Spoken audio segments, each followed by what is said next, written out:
Chuck Loaf in the 1200 Films Podcast. Back with the first episode of 2020. If you haven't checked out my best and worst of 2019, please do so eventually. I'm pretty proud of that episode, even though it's probably half of it is me trashing Climax, which is still the worst film I may have ever seen. After I posted that video, I checked out other YouTubers' best and worst videos, and I learned a lot of things. Well, I spent a lot of time trolling people that put Climax near the top, because that makes no sense why anyone would put that anywhere near the top of anything.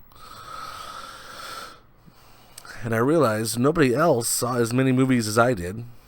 I saw 56 horror films from just 2019. And the most I could find of anyone else was 37. And one guy, I swear, he did a 10 best and 10 worst horror films of 2019, and he saw exactly 21 films. So you're telling me your 10th best just barely beat out your number 10th worst? Loser. But, I was going back through my old shows and I realized I've reviewed a lot of films. This next film that I review will be my 750th film review since starting in 2018. I guarantee you there's no one on YouTube, Vimeo, or anything else that has reviewed 750 films in 2 years. Even Richard Roper, the famous film critic, said he only watches about 300 films a year. So, I got everybody beat there. But let's get going. Why not, right? 2014, No Vacancy. There's no information on Rotten Tomatoes about No Vacancy, but IMDb has it as a 4.2 out of 10. This was originally called The Helpers. About this group of friends, young people, of course, going to Vegas and their car breaks down. So this hotel of other young people just invite them all in and say, stay as long as you want, drink as much as you want, do whatever, you can stay here forever. And of course, they're nice on the outside, but on the inside, there's alternative plans. But you don't learn about that till forever, and by the time the payoff comes, you're like, really? I waited 1 hour and 15 for that. It's still better than Climax. But, as far as this film goes, I have to give it a can't quite recommend. Quickly recap, my scale is on the bottom. It was dumpster fire garbage. Then can't quite recommend, and then okay if desperate, and then put on the watch list, and then put on top of the watch list. But yes, No Vacancy, definitely can't quite recommend. And the people helping out in the hotel, the super nice people, they kind of reminded me of the crew of Jackass, which was weird. But, yeah, go ahead and skip that one. Next one, 2019, Depraved. A few people had this on their top horror films. Critic rating, 87%. Audience score, 51. This is a Frankenstein, modern-day Frankenstein. This guy, the scientist, has this other guy that he pieced together from parts of wherever you could get them from. I think the one pre-story they showed was a murder victim. So I think he got to the murder victim before the cops could and just took whatever. But anyway, the first hour is tough because all he's doing is like rehabilitating him and trying to teach him basic things. And that's all they're doing.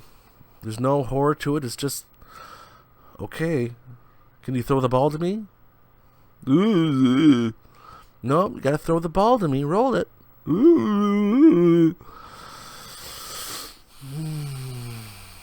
It reminded me of a story I saw on Real Sports once. It's this silly sport where you go in the water and you have to take one breath and you go down as far as you can down this rope, several hundred feet, and then you go as far as you can, and then you come back up, and you have to do it all in one breath. And the champion, the world champion of this, that breaks all the records, I guess he went down too far and didn't come up. So they had to go down and get him and bring him up. And when they brought him up, of course, he was all messed up because his brain, he didn't have oxygen for, 10, 15 minutes. So he was all messed up. So they showed him in rehabilitation, relearning how to read and talk. And that's what this reminded me of. And then the payoff goes where you expect at the end, mostly.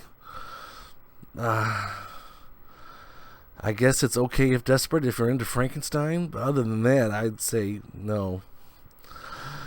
Moving on, 2019, It, Chapter 2. If you saw my best and worst, obviously you did not see It Chapter 2 anywhere in there because it was mediocre. Part 1 was like almost perfect. It was like a modern classic almost. And then they made Chapter 2, which wasn't horrible. Not a bad film. Had a critic rating of 63%, audience score of 78. It's a very watchable film. A very long film. But it just didn't quite recapture what it had in Part 1. I don't know if because the kids are all in their 30s and you don't care much about people in their 30s as you do 10-year-olds, I guess. I don't know. But it was just okay. But yeah, I would say it's I'd still put it on the watch list. It needs to be seen. It's a good piece of work. And then let's go to 2015, The Boy. Not to be confused with The Boy that came out in 2016. That was the one about the doll. The chick had to babysit the doll and follow the strict rules or else, things fell apart. This is a completely different movie that came out a year before that. And it had some notable actors. It had David Morse and Rainn Wilson, who plays Dwight in The Office. This had a critic rating of 67% and an audience score of only 38, which seems low. David Morse is this drunken father of this kid played by Jared Breeze, who's like 10, and they're running this little motel in the middle of nowhere off the highway, and the kid's doing all the work, and David Morse is just drinking and passing out. And eventually this group of drunken college kids come in, and the little kid realizes he's had enough. He's had enough of doing all his dad's work and being treated poorly by the tenants, so he kind of goes off the deep end. Very interesting film. I checked to see what else that little kid did. The only other credit he has to his name was Cooties, which is a comedy horror film, which also co-starred Rainn Wilson. So I don't know if they're related or I don't know what's going on. But that was also a decent little film. But yeah, The Boy was really good. I would say put on the watch list. This needs to be seen. It was well made. Then we got 2019, one of the films I squeezed in at the last second, hoping to get something great, and it wasn't great. Daniel Isn't Real. Critic rating of 79%, audience score of 53%. This co-starred Patrick Schwarzenegger, who at certain angles looks just like his daddy. But this one's about this little boy who has an imaginary friend, and then the little boy realizes this imaginary friend is making him do bad things, so he kind of locks the little imaginary friend in this dollhouse, I guess. And then you fast forward 10-15 years later, and he's an adult now, and then he's back at home and with that dollhouse nearby, and he wonders, what if I let my old imaginary friend out, what would happen? And he does.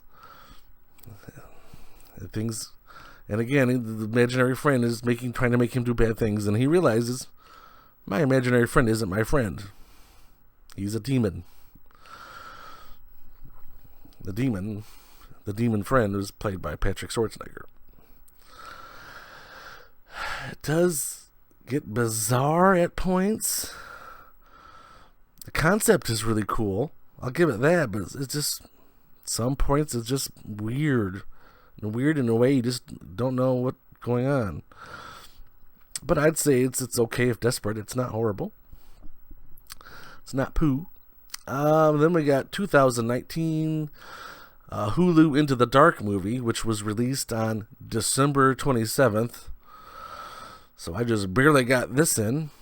It was called Midnight Kiss. There's nothing on Rotten Tomatoes, because Rotten Tomatoes doesn't consider Hulu Into the Dark films as films. It considers them episodes, so it doesn't have them on Rotten Tomatoes. It's only on IMDb. But IMDb has this as a 5 out of 10. Let's talk about the director. Carter Smith, who made a film about 7-8 some years ago called The Ruins, which was really good. And then he followed that up with a movie called Jamie Marks is Dead, which was really good. And I saw an interview he did. Apparently, Jamie Marks is Dead is based on a gay novel, but Carter Smith did not want any of that gayness in his films. Carter Smith, who himself is gay, said gay horror is not a thing. Fast forward a couple years, and he makes Midnight Kiss, which is the gayest horror film ever made. Bar none. Take it to the bank.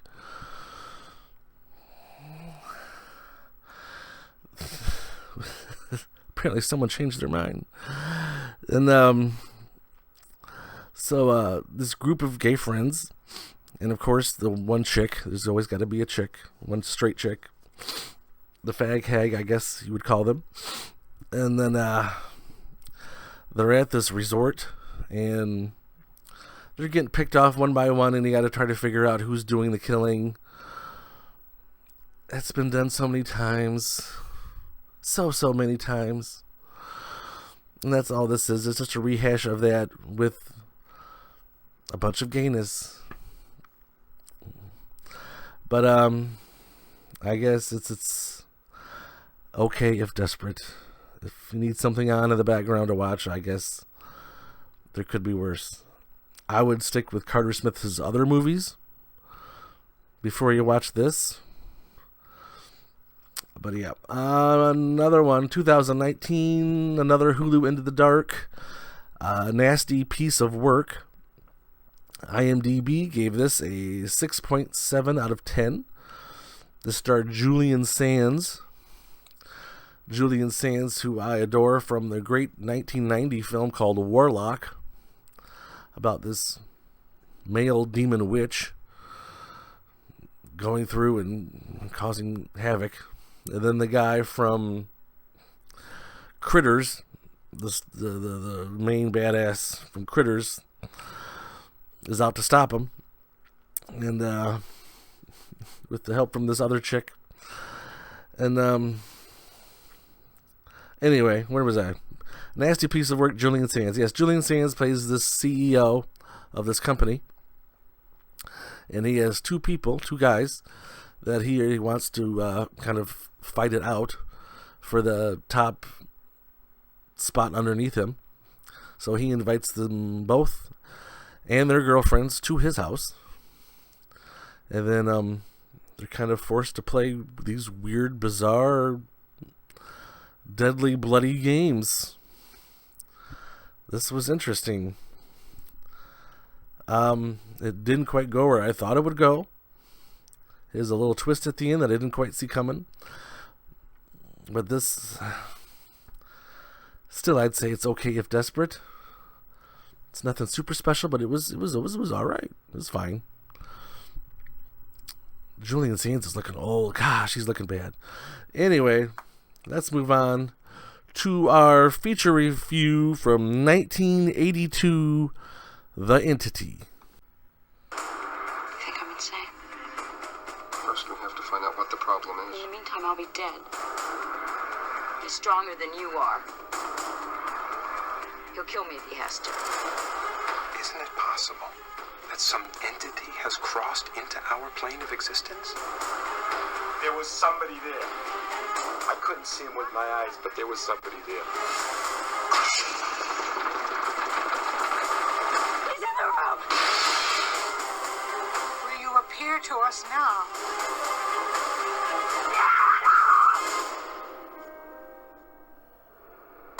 It's my decision What, to stay sick? to stay alive.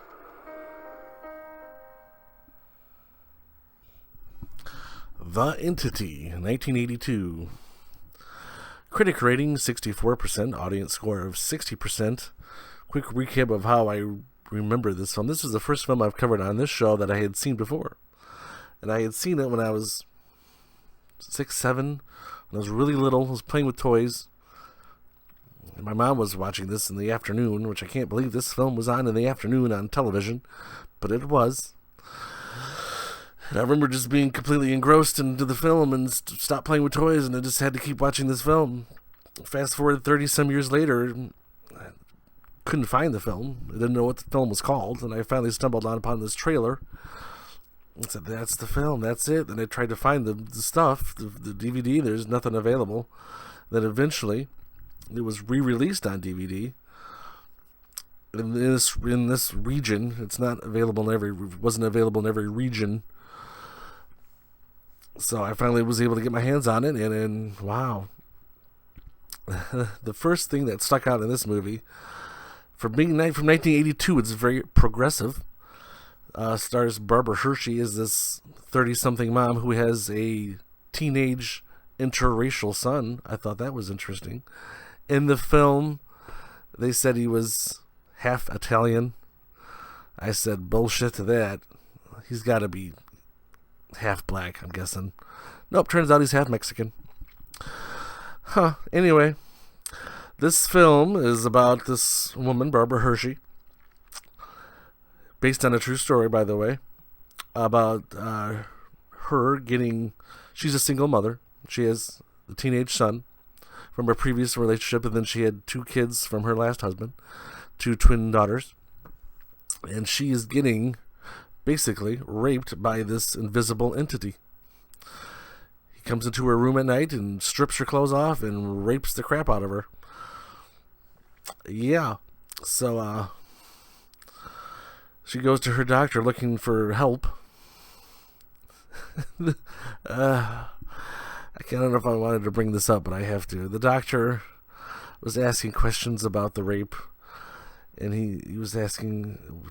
Did the entity do this? Did the entity do that? And then he asked, did the entity finish? Did he finish when raping you? I was like, yeah, doctor. He pulled out and squirted his ectoplasm on my face. Yes, of course he finished. What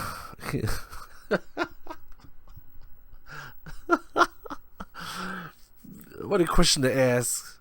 I'm being raped by a ghost. Did he finish? Oh, boy. Anyway, this film isn't meant to be a comedy, but that part made me laugh. So then she gets the help of ghost hunters, I guess, and they don't really do much good. So then the doctor and the ghost hunters kind of team up, because she's still trying to figure out what's going on with this. And then her family gets dragged into it, because they kind of witness one of the happenings. And they're like, oh crap, we got a problem. So, then they have this big, gym, this high school gym set off. And there's, a fake little room so they can monitor her and watch her, and it's all closed in, and they're going to try to trap the ghost. Yeah. But, oh, and another thing in this film that drove me crazy, whenever there was a rape scene, whenever the ghost was, doing his thing, or just attacking her. One time he attacked her in a car and forced the pedal down so she, had to crash. Whenever this would go on, the music, I guess if you call it music, it was just this. It was don't. For the entire duration, it was, yes, don't. So that kind of drove me crazy. I had to turn the volume down whenever there was an attack because it was bothering me. But still an excellent film. Put on top of the watch list. This is a classic. But do not expect a happy little bow tie ending, because this does not have it.